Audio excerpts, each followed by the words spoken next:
Good morning সবাইকে, রাধে রাধে। আমার নতুন একটা ব্লগে সবাইকে জানাই স্বাগত। আজকের ব্লগে তোমাদের সাথে শেয়ার করব আমার লাড্ডু সোনার প্রতিদিনের সেবা। আমি তিনবেলা ঠিক কীভাবে সেবা দিই তো সেটাই বলতে পারো তোমাদের সাথে শেয়ার করব।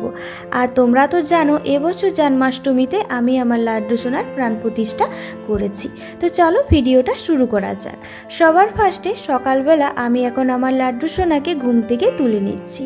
আর বাড়িতে বাচ্চা থাকলে যেমনভাবে আমরা ঘুম থেকে তাদেরকে তুলি ঠিক তেমনই দেখো লাড্ডু সোনাকেও আমি ঘুম থেকে তুলে নিচ্ছি। এটা কিন্তু প্রতিদিনই করি। তারপর দেখো লাড্ডু সোনাকে আমি এখন বসিয়ে রেখে দিলাম আর হাতে একটু জল নিয়ে লাড্ডু সোনার পুরো মুখটা আমি মুছিয়ে দিলাম সুন্দরভাবে। আর এখন দেখো সুন্দর কিন্তু বসে আছে। আর এখন আমি নিয়ে চলে আসলাম জল। প্রতিদিন সকালবেলা ঘুম থেকে তুলেই মুখটা মুছিয়ে আমি ফার্স্টেই খাইয়ে দিই জল। তারপর যেমন আর কি সকালের সেবা দেওয়া হয় ঠিক তেমনই আজকে আমি নিয়ে এসেছি দুধ।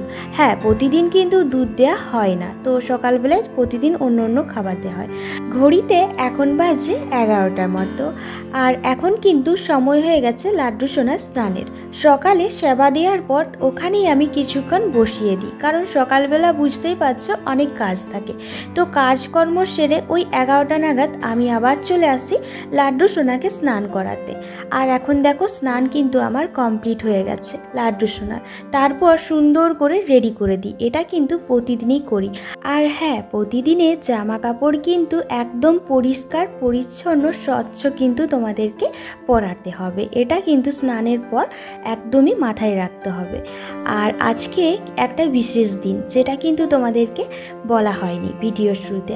আজ হলো জিতা অষ্টমী। তো সেই জন্যই লাড্ডু সোনাকে আমি একটু হেভি ড্রেস পরিয়েছি, নাহলে ওই প্রতিদিন হালকার মধ্যেই পরে, কারণ ওদেরও গরম করে বুঝতেই পারছো।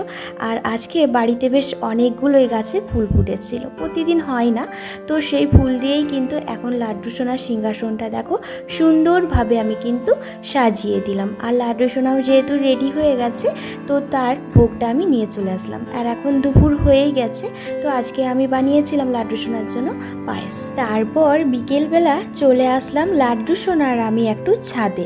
এটাও কিন্তু প্রতিদিন আমার হয় না, যেহেতু আজকে বাড়িতেই ছিলাম, তো সেই জন্যই লাড্ডু সোনাকে বললাম চলো একটু ছাদের দিকে ঘুরে আসি। আর হ্যাঁ, আজকে না বেশ ভালো মতোই দুপুরবেলা বৃষ্টি হয়েছে, তাই ওয়েদারটা এতটা সুন্দর ছিল। দেখো লাড্ডু সোনা ঘুরে ঘুরে চারিপাশটা দেখছে। হ্যাঁ, সুন্দর একটা বিকেল বলতে পারো আমাদের দুজনের কেটে গেল। আর এখানে বসে বসে লাড্ডু সোনাকে একটু আদর করে নিলাম। আর এত ভালো লাগছিল কি বলবো, কারণ বললামই প্রতিদিন সময় হয় না বিকেলবেলা, তো আজকে সুন্দর একটা বিকেল দুজনের কেটে গেল। তারপর দেখো চলে আসলাম এখন সন্ধেবেলায়। লাড্ডু সোনাকে আমি সন্ধে দেখিয়ে ওর ড্রেসটা চেঞ্জ করিয়ে এখন কিন্তু ভোগ লাগিয়ে দিলাম। আর আজকে সকাল থেকে লাড্ডু সোনা একটা হেভি ড্রেস পরেছিল, তো সেই জন্য আগেই আমি ড্রেসটা খুলে দিলাম। আর এখন কিন্তু লাড্ডু সোনা ঘুমোবার টাইম হয়ে গেছে, তাই ওকে আদর করে দেখো ঘুম পাড়িয়ে দিলাম। এই ছিল লাড্ডু সোনার প্রতিদিনের সেবা। ভিডিওটা কেমন লাগলো অবশ্যই জানিও। চলো টাটা, রাধে রাধে।